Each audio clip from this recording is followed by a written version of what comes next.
Hi guys, welcome to JM Kali Skill.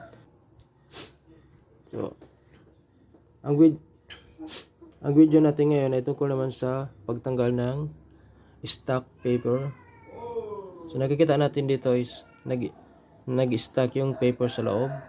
Yan. So, ituturo ko lang kung paano magtanggal ng stock paper. Yan. Kapag ganito, nag-stack yung paper sa loob, huwag hilain yung paper ng ganyan.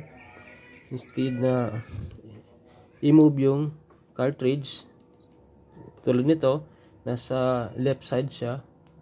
Yan. Nasa left side yung cartridge. So, i-move lang dito sa left or right. So, pero i-turn off muna natin yung printer. Yan. So, kailangan naka-turn off siya para ma-move natin yung cartridge. Yan. Okay. Kasi pag naka-on siya, pag i-move natin dito sa right, magbalik din siya. So, kailangan naka-off. Okay, i-move natin sa right. Yan. Mas matigas. Yan.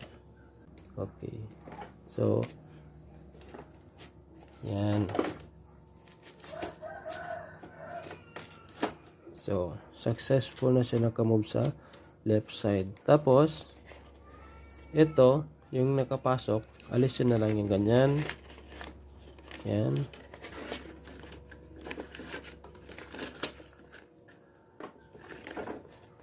Then, i-turn on yung printer. Yan. Turn on. Tapos, mag-i-guide, hila-hila. Kasi maglabas din yan siya mag-isa. Yan. So, iluluwa niya rin yan. Okay. So, successfully na natanggalan natin yung stock paper. So, wag siyang hilain guys. Wag hilain ganyan para hindi masira yung arm niya doon. Yung paper arm.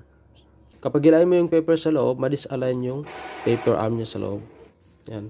So, kailangan i-turn off tapos i-move lang yung cartridge sa left or right. Depende na. Kapag matigas siya i-move sa right, i-try mo i-move sa left.